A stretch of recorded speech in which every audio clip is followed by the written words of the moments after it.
Hey, hey, dear beloveds. Well, I am extremely joyful to be joining you live today. It has been a little bit of time, and I'm just feeling like today is a good day. And in fact, Speak Up Thursday, there's probably been about 4 Speak Up Thursdays since what I want to talk about today was planted in my consciousness, and I have a confession to make. I have resisted going live on Speak Up Thursday because I was afraid to speak out loud what I want to share. And so instead of being, the living, breathing demonstration of a spiritually fierce leader, I've sat on it. And no more. Today is the day where I'm going to share something.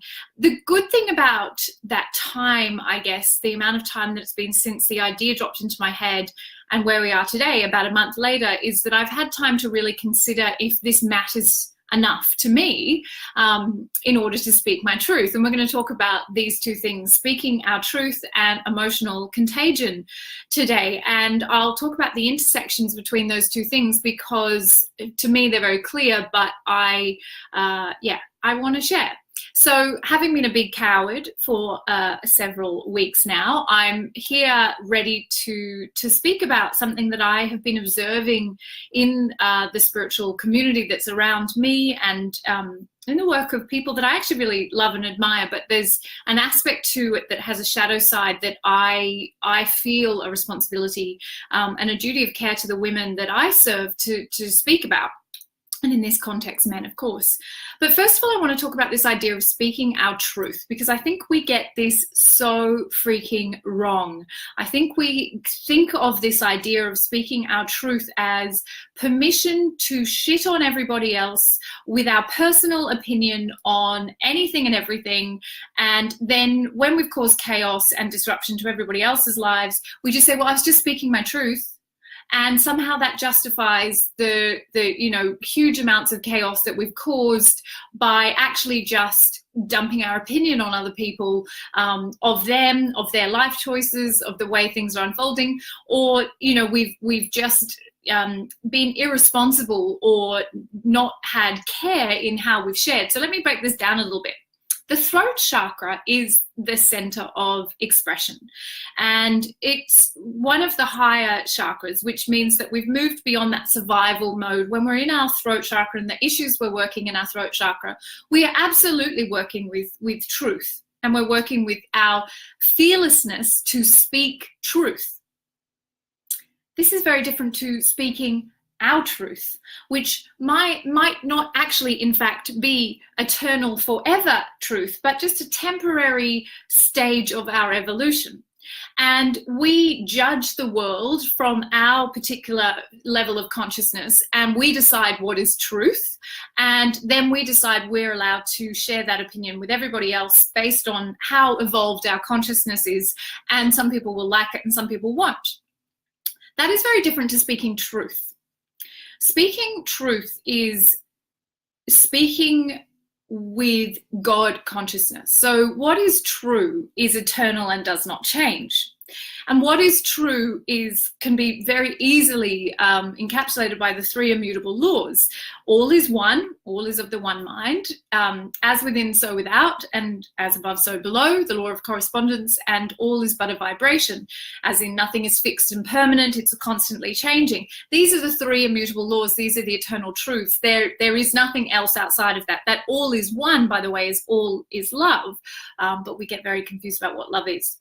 So that is truth. That is fact. That does not change. That's not truth according to me, where I am today in my level of consciousness, or based on how much sleep I got last night, or how much my unmet subconscious fears are actually motivating all of my actions in the world, and I'm just not aware of it, that I then have the desire to dump on other people and decide that I'll call that speaking my truth.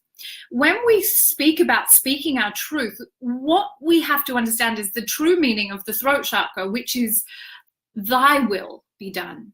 So this throat chakra is not about you speaking your personal, ego-identified, fear-based truth all over everybody and dumping it on everybody. It is about surrendering to divine will. Thy will be done. So this chakra is about surrender to the greater, higher part of what we are, which is infinite, unlimited God consciousness. You know, the central spiritual edict, know thyself, and you will know the mysteries of the gods in the universe, is inscribed over the temple of Apollo at Delphi, because it matters that we understand that what we truly are is not this limited, finite, fearful, egoic personality, but that we are God consciousness, that we are unlimited in every way. When we start to speak our truth from the place of our limited egoic ego, you know, the human identified self, we may cause more harm than good, because we're only speaking truth according to the limits of what we can understand and know. The pursuit of ourselves, the pursuit of our truth, should never stop at, I have just evolved my consciousness a little bit more than I did yesterday. But until we meet ourselves as that infinite, unlimited place, which is a place of non-judgment, by the way, when you are truly aligned with your God consciousness, you are not judging the world. And therefore, what you have to say to others is probably very, very little. You just let others get on with the task of whatever they're getting on with. And you stay present to what is true and real for you, which, if you're aligned with your highest purpose, is to meet yourself as God, which means, you know, speaking your truth is to speak from that place of eternal truth, not temporary truth. Know thyself. That is surrender. Know thyself and you will meet yourself as God. That is truth. That is eternal. This idea of speaking your truth has been so badly maligned and mushed up into giving people permission to somehow crap all over everybody else and just say, well, it's my truth. No, that's unmet, limited fear belief that you are not taking personal responsibility for. You know, the great spiritual teacher Byron Katie tells us that to change our relationships with others, we simply need to change ourselves. Now, there may be people in your life that you no longer need to spend time with once you recognize what is true and real for you, but that you never need to ask anybody else to do anything, to change anything, to be anything other than what they are. The only place of change is within. And my highest purpose is to surrender to that divine will, to meet myself as God. God's will for us is that we meet ourselves as that infinite, unlimited consciousness. And that is my truth. And that is what I will keep pursuing. So next time you go to say something to someone, please check with yourself, am I actually just judging them from my current fairly limited state of awareness and deciding that because it feels real right now, it's real for them, it's real for everyone else, and I'm entitled to speak my truth and perhaps cause more harm than good. So that's what I wanted to sort of clarify around this. Think of the throat chakra not as I just freely get to express all of my fears, my unmet subconscious fears, and share them with everybody, but actually it is a divine responsibility to continue to meet myself as God by surrendering to divine will and letting go of judgment. Surrender is the opposite of judgment. It doesn't mean that I stay in environments that are not right for me. It doesn't mean I stay in relationships that are not right for me. But I don't need to make the other person understand my truth in order to walk away from or leave a situation that is no longer serving me. The responsibility is always mine. And my ultimate goal, my ultimate purpose, my ultimate act of surrender is to surrender to the truth, which is all is one. When I speak my truth to another, which is actually just a veiled attack, I am attacking myself. Okay, there's the first part of what I wanted to share. And here's the second part, the part that I've sat on, the part that I have kept hidden away for the last month or so because of fear that if I shared what I feel, it would end up, having negative consequences for me. So that's not great spiritual leadership. And as I said, I've spent time reflecting and reviewing and really sitting with, is this something that matters? Is it me speaking my God truth, or is it me speaking my limited human truth? And I feel like it's aligned with my God consciousness. And of course, I'm evolving all of the time. I'm going to continue to grow. This idea of emotional contagion, you may or may not have heard of it. It's a term that comes up when I teach the women in the third level about the science of consciousness and the science of intuition. What we know when we understand emotional contagion is that whatever we bring into an environment, we are able to contaminate that environment. And that doesn't mean a physical environment. It could be a virtual online space. Of course, it's anywhere where you are placing your consciousness, because of the level of consciousness, space and time don't operate in the way that we think they do. We can think of this also as our vibration. So our vibration is contaminating or contagious. It will either have a positive impact, constructive interference, or destructive interference on the world around us. And that's why one of the central tenets is the law of vibration. The central truth of what we are is vibration, because when we understand that when we're in a foul mood and we walk into an environment, or we are on an inline space, or we make a comment on somebody else's post, we are contaminating them with the vibration that we're producing at that time, which is informed by the feeling state. That is emotional contagion. Emotional contagion is that what I am, which is pure vibration, is directly impacting on the environments around me, virtual or real.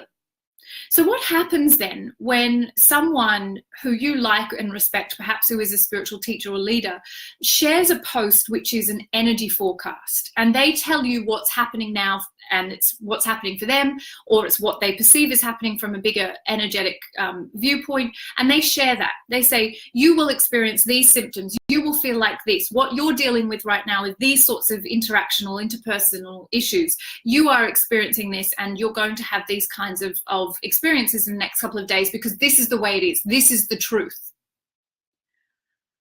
That to me seems like a very, very dangerous game to play. And it's a form of abuse of power. Now, that's not someone necessarily coming into you directly and saying, you specifically are going to experience this. But if you follow them and you like them and they say, this is what's going to happen for everybody, you receive a subconscious instruction. And do you know what you do? You come in alignment with whatever they've told you is going to happen. They have contaminated or contaged your vibration with theirs. They have made a statement, and because you respect them and you listen to them, they have used and abused their power to cause a contamination effect in the field. What I understand to be true about energy at an individual and a universal cosmic level is the same, that there is choice. There is always choice about the frequency that we attune to. So yes, I could say that as part of my evolution and as part of the evolution of the planet, and on this particular day because of where the moon is, or because the planets are over there, or because we're receiving an upgrade as a human consciousness, that I will suffer and these will be the consequences. I'll be tired, I'll have flu-like symptoms, I won't be able to get out of bed, I'll feel this kind of emotion, I'll feel that kind of emotion. And I could dump that all over you and everybody else and tell you that is truth. But it's only truth for that person. It's the frequency they have chosen to tune into, and it's their truth according to their level of consciousness. They may 100% believe that it is true and real for everybody, but that is just a reflection of their level of awakening, their level of consciousness.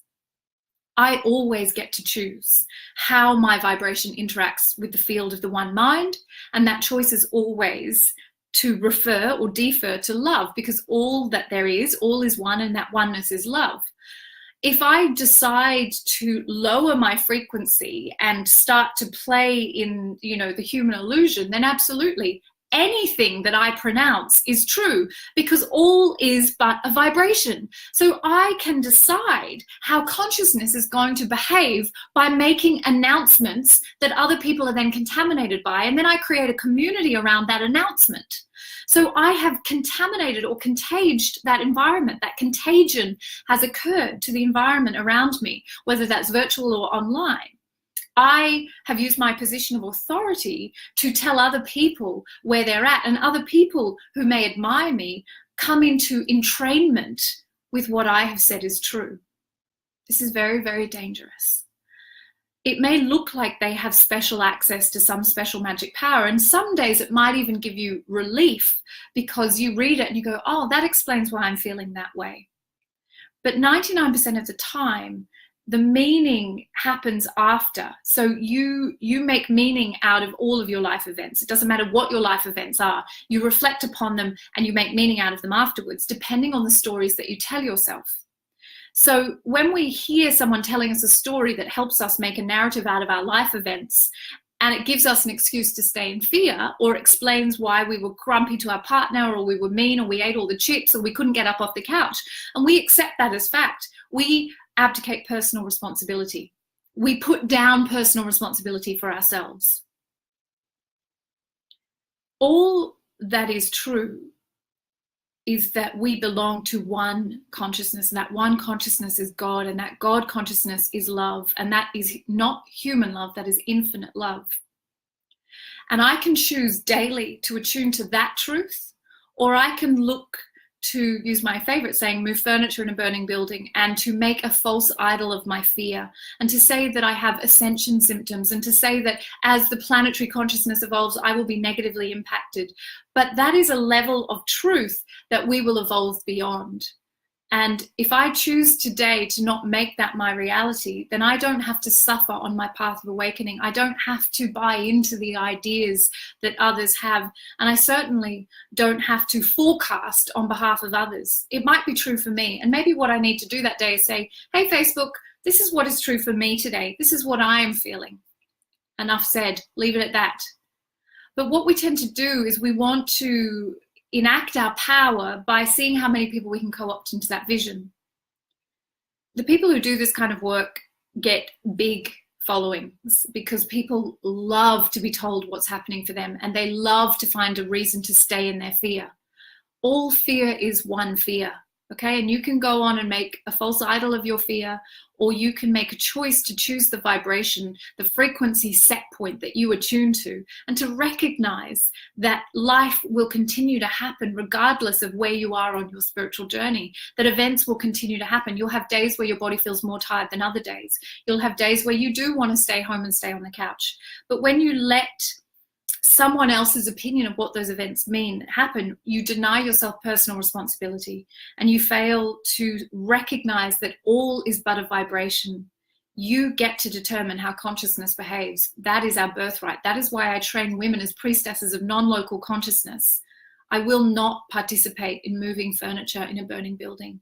I will not forecast energies, even though I know exactly what is going on and I can see exactly what is happening for planetary consciousness. Because even though I can see the birth pains as we move into the next layer of our consciousness, I can choose to entrain to the fear level, or I can choose to hold a higher vibration for all. And that is the choice that I make. I will not play in the dream. I will hold the highest possible vibration, and that is my service, and that is my divine responsibility. And I will not play in fear just because I want to co-opt people into that to make me feel more powerful, or to use my power as a way to try to demonstrate something I don't know. I don't necessarily believe that the people who do this kind of work mean to cause harm. They're unaware, possibly, but I do think that there is an incredible responsibility that we recognize that we are but a vibration, and that we are choosing the energetic set point that we attune to, and everything exists in the dream. So you can choose to attune to any level of frequency. You can choose to attune to the level of frequency where every time a flare goes off from the sun, you're going to get arthritis in your knee and rheumatic pain in your body, and have energy symptoms that are physical, like flu. Or you can attune to something else. You can attune to a higher vibration, which is always available to us, because that is all there is. That is truth. That is not temporary fact that will change as we evolve our consciousness. So that's my rant for today, and I feel like there's probably some people that will feel a little unsatisfied with that, and other people who will feel excited. But I feel more than anything, what I want you to know is that all fear is one fear, and anytime that you are buying into the belief that fear is special, you're making a false idol of it. Go meet your fear. Go meet your fear. I don't care what the cause of your fear is. The fear cause doesn't matter. It's the meaning of the fear. Why is this showing up for me today? How is it serving me? How can I work with it to evolve my consciousness?